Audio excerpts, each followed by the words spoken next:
to go back into your career or your time in in the Air Force, you was a firefighter. Yes, sir. Yep. Right. And was there a lot of fires in Germany or around the base area? Or? Not, be honest with you, man. That's the thing about even like you say firefighting, people have this expectation in their head, of what it is. I would say 80% of our calls, 80 to 85% was medical emergencies. Because the thing about like firefighters in the military or just I guess in general is that we're emergency responders. And so the priority obviously is fire. We want to put out fires and prevent fires, but also we're trained to do like everything else, And so in the military specifically, we had the academy that we went to in Texas was where they trained all branches of the military. So it's like firefighting is one of them things where it's like you don't have to be in a specific branch, like it's the same type of deal. And so we had all the branches of the military and we had people from the civilian sector. So we had local like fire departments and people from all around the country coming to get trained. Oh, wow. It's one of like most premier fire academies in the world, I would say. Wow, what's the name of it? So it's the Lewis F. Garland Fire Academy in Goodfellow Air Force Base in San Angelo, Texas. Nice. Which is in the middle of nowhere. Oh, okay. Well, but people who've been there, they know.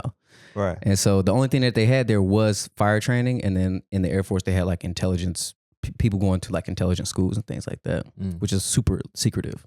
Right.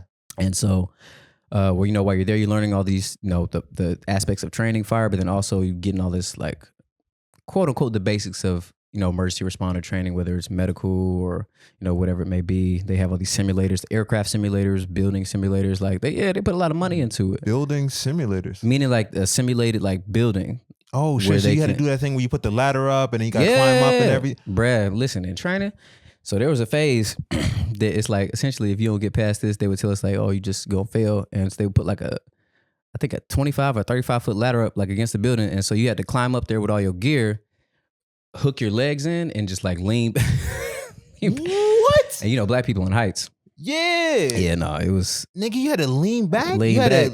Whoa, that's Joe crazy. Style. Yeah. So it was a great experience, but I say all that to say the point being is that, you get all that foundational training and then the first base you go to, they keep expounding upon that. And then as you advance in your military career, you're allowed to go to different schools. So like hazmat school, hazardous material school, confined space rescue training, all these different trainings that you can go to. And so by the time I got out of the military, like I had technically like 11 certifications or something like that in firefighting emergency response, which when I'm in my average, comedian lifestyle, you would think like, oh, you guys just tell jokes. And it's true, it is, but it's like, but nigga, you qualified. Yeah, I'm qualified. Yeah, nigga, bro, you leaning off of a ladder and with no hand, that is crazy. You already a certified firefighter at that point. That's crazy. Yeah, man. So it was a great experience, and largely, I did it.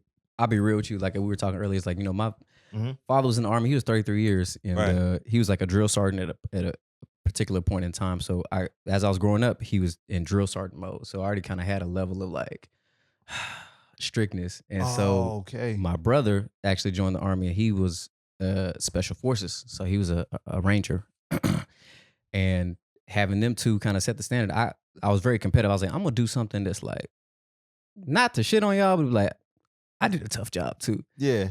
And so, but then I joined the Air Force, and people in the military community, they'd be like, Air Force is cool, but for the most part, they'd be chilling. And so choosing firefighting was in part just the young egotistical nature of it. But then also I wanted to do a job where it would be your job every day to try and help someone.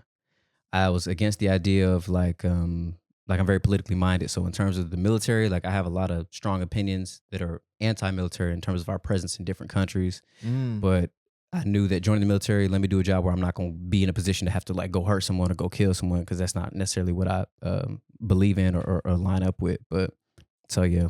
And then when you get out of the military, I was like, I'm not going to do this for a long time. I'm doing it for a short time, get the career, get the experience. So when you get out, like I said, you have 6 years experience, a lot of certifications, and yeah, it was fun. That's interesting that you say that about like the the political stuff into it, because I feel like probably people that are in the military probably do have, we all people, right? So we have some agreeing, some disagreements and stuff. I mean, how difficult was that to like, be in that environment, but then maybe have some opposing like thoughts? I mean, I'll be honest with you. So it was a little complicated. And